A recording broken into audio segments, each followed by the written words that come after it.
예, 이번 주 꽤 어려운 한 주간을 보냈습니다. 금요일인데요. 오늘 시장도 방향성 잡아보고 또 이후 시장 흐름들, 전략들 점검하겠습니다. 장영혁의 마켓 시그널 한국투자증권 이프랜드예요. 장영혁 팀장님 함께합니다. 어서 오십시오. 네, 안녕하세요. 외국인 매도가 거셉니다. 그나마 그러게요. 이제 코스피는 기관들이 좀 받아주는 모양새였는데 코스닥이 이제 수급 공백이 좀 생긴 것 같아서 좀 걱정이죠. 또 수급을 통해서 시장 흐름 좀 읽어주십시오. 네. 어제 장중에 코스닥이 3% 마이너스가 뜨더라고요. 예.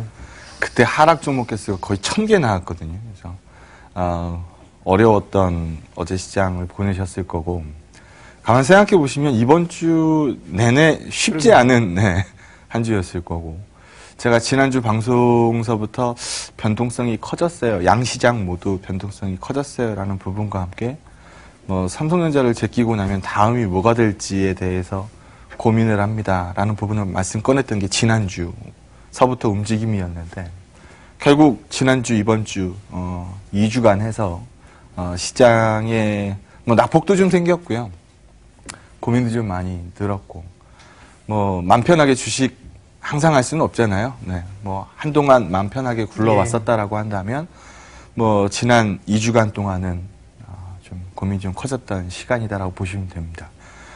금요일이니까 수고 많으셨습니다. 예. 일단 오늘 증시서부터 먼저 좀 말씀을 드리면은, 어제 기술주가 정말 반갑게 반등을 줬어요. 맞아요. 예. 정말 다행스럽고요. 어제 시장에서 이게 삼성의 힘인가? 라는 생각이 들 정도로 어제 삼성이 못 막았으면 거래소도 적지 않게 빠졌을 겁니다. 그렇겠네요. 예, 어제 예.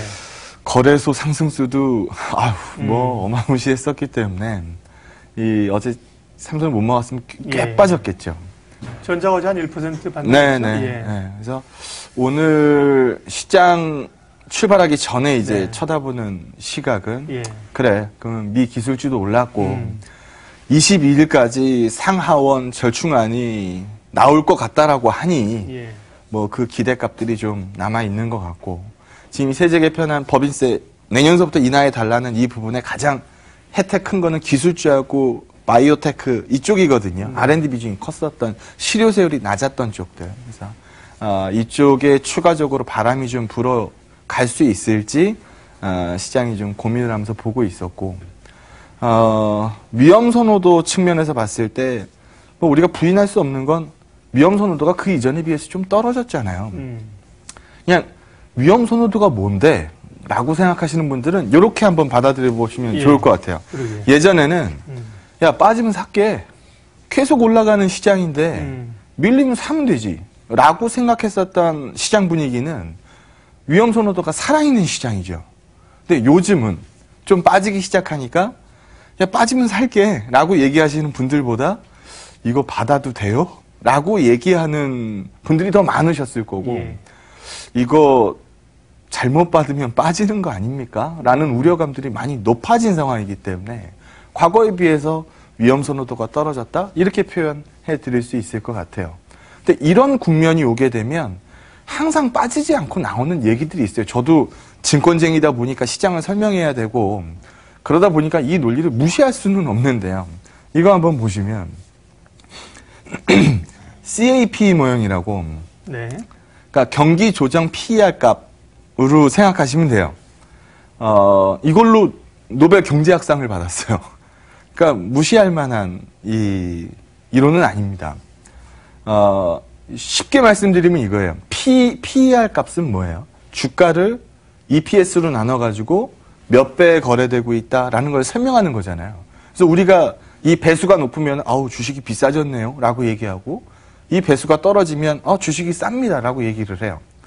근데 돈을 많이 번 해는 EPS가 커졌으니까 PE 값이 떨어졌을 거고, 돈을 그거보다 못 벌었었던 해는 PE 값이 확 튀어 있을 거 아닙니까? 그럼 이 진폭이 굉장히 심할 거 아니에요. 꾸준히 이익을 내는 회사가 아닌 이상.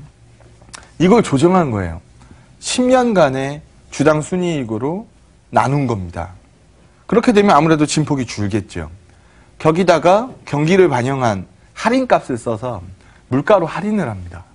그러면 경기를 조정한, 경기값으로 조정한 PE가 지금 몇 배에 거래되고 있습니까? 이걸 기준으로 비싸다 싸다를 결정하는 이론이거든요. 괜찮은 이론이에요. 근데 지금 여기 한번 보시게 되면, 이때는 뭐였어요? 왜 이렇게 비싸요? 이때가 닷컴 버블 때예요. 예. 이 앞전 이 시점은 우리 대공황 시절이고요. 야, 봐라. 그때를 제외하면 지금 그 다음으로 높은 수준이다. 근데 이 얘기는요. 올해 초에도 이 레벨이었고 작년에도 이 레벨이었고 계속 이 레벨이었어요. 근데 어느 날 갑자기 지금 이 레벨에 올라온 게 아니라는 겁니다.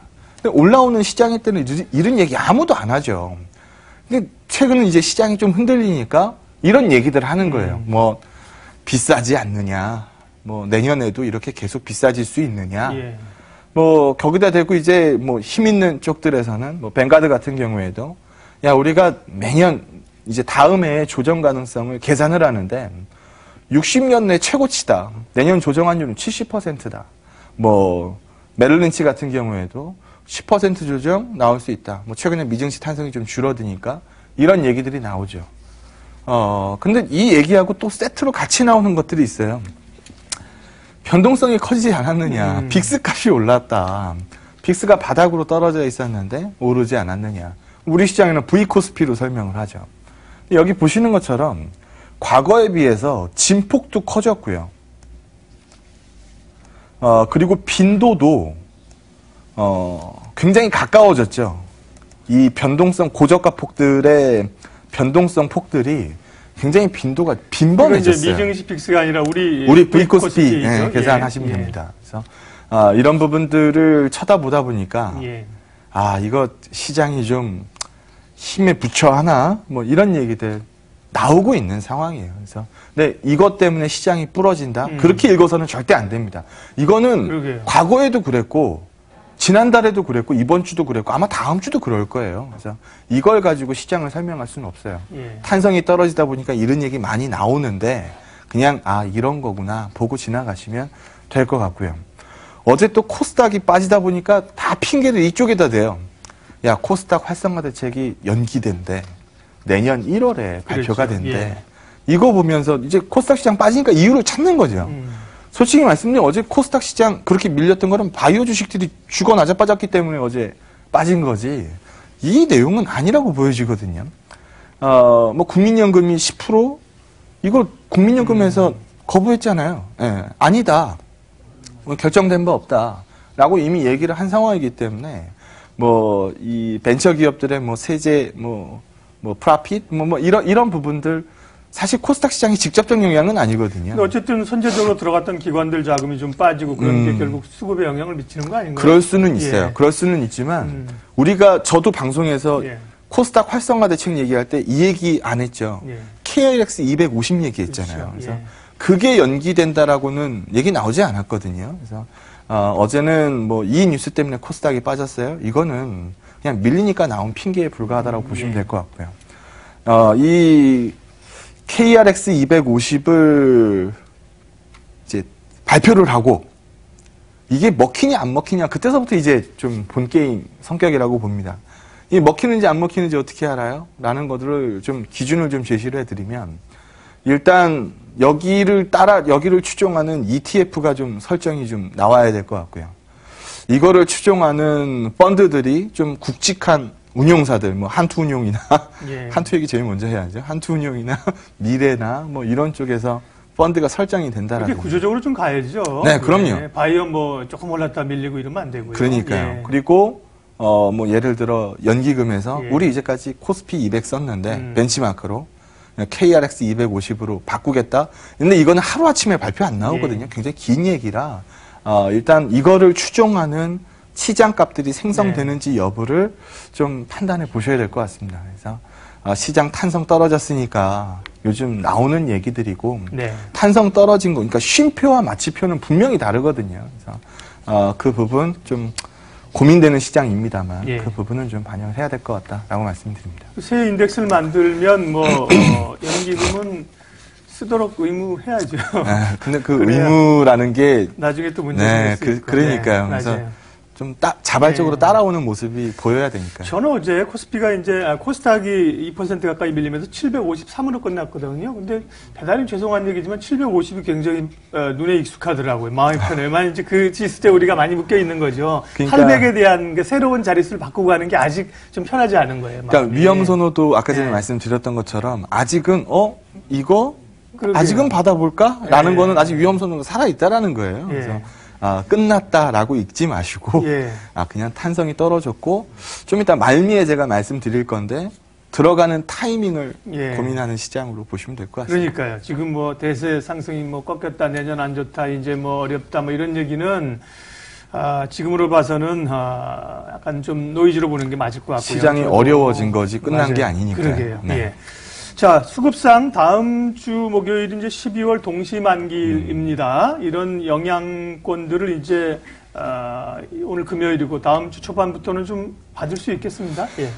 사실 만기일 예측이라는 게 이번에는 큰일 났어요라고 얘기하면 무난히 지나가는 경우가 많고 이번에는 괜찮을 것 같은데요. 그러면 물량이 빵 쏟아지고. 근데 최근의 경향들 보면 12월에는 이제 비차익으로 몇 년간 배당 계속 들어오다가 1월쯤 이제 나오는 그런 패턴이잖아요. 네. 그런 부분들이 굉장히 많죠. 배당이라는 게 살아 있으니까. 그래서 늘상 그랬는데 과연 이번에는 어쩔 거냐? 뭐 이런 얘기들이 이제 아마 다음 주 되면은 매일같이 쏟아질 거예요. 근데 저 개인적으로는 이번 만기는 코스피 만기는 사실 맞추기도 어렵고 대충 나오는 리포트들이 대충 눈에 그려지거든요. 코스닥 만기, 우리 이제까지 동시만기일날 코스닥 만기 얘기하신 분들 한 분도 안 계실 거예요. 근데 이번에는 코스닥 만기 계산을 좀 해야 될 것 같습니다. 제가 뭐 설레발일지 몰라도 계산은 꼭 하셔야 될 것 같아요. 뭘 보고 가면 좋을지 얘기를 한번 해보도록 하죠. 먼저 선물 시장 쪽에 미결제 약정을 보도록 하겠습니다. 항상 제가 만기일쯤 되면 스프레드가 보여드리고 미결제 보여드리잖아요. 이걸 한번 보시면 뭐 한 11월 뭐 한 중순쯤만 해도 미결제는 4만 계약되었어요. 코스닥 150. 코스닥 150 선물의 미결제입니다. 근데 이게 정말 슈팅을 보이면서 쫙 쏟기 시작해서 8만 계약이 넘어가죠. 이때까지는 쉽게 말씀드리면 이거예요. 코스닥 물 들어오네. 노지를 하자. 그러면은 싣고 선물을 사고 정산 안 하고 오버나잇 돌린 다음에 또 사고 이거를 계속 반복하는 거죠. 그러면 매수 포지션이 쭉 쌓이는 겁니다. 그걸 설명해 주는 그림이 외국인도 이 해당되는 시기에 선물을 쭉 끌어올렸고 여기도 최근까지도 쭉 끌어올리고 있고 이 그림으로 보시면 돼요. 근데 중요한 건요. 최근 나온 움직임은 이제 많이 쌓였네. 외국인들 쪽에서는 미리 팔고 있고 투신들 쪽에서는 계속 받아내고 있거든요. 최근 보시게 되면 미결제가 증가가 멈췄죠.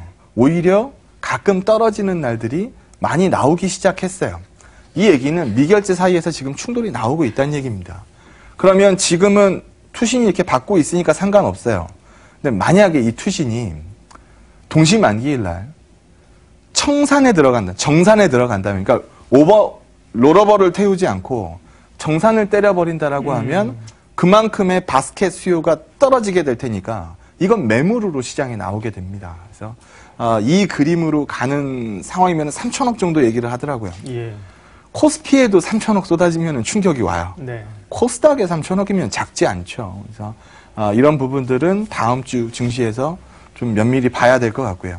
어제 그럼 이래서 빠진 건가요? 라고 얘기하시는 분들이 나올 것 같아서 이 그림을 보여드립니다. 지금 코덱스, 코스닥 150 ETF 안에 어떤 비율로 지금 ETF가 구성이 되어 있는지 제가 가져왔어요. 삼성전자 22.66%. 여기에 이번 만기일 종가로에서 셀트리온 헬스케어가 약 한 7% 비중으로 들어가죠. 그 다음에 신라젠 6.77, 바이로메드 2.4, 메디톡스 2.16, 휴젤, 코미팜, HLB, 그냥 색깔 자체가 바이오예요. 그러면 어제 시장 분위기하고 코스닥하고 묶어서 읽는 게 맞지, 만기일 어쩌고 저쩌고로 어제 시장을 해석하는 거는 좀 무리가 좀 있다라고 봅니다. 어차피 시장 판단의 기준은 삼성전자예요. 삼성전자와 외국인 이 미국 IT와의 상관계수가 거의 완전 정상관이고요. 지금 우리는 상대적으로 싼데 묻어서 빠지다 보니까 멀티플은 떨어졌고요.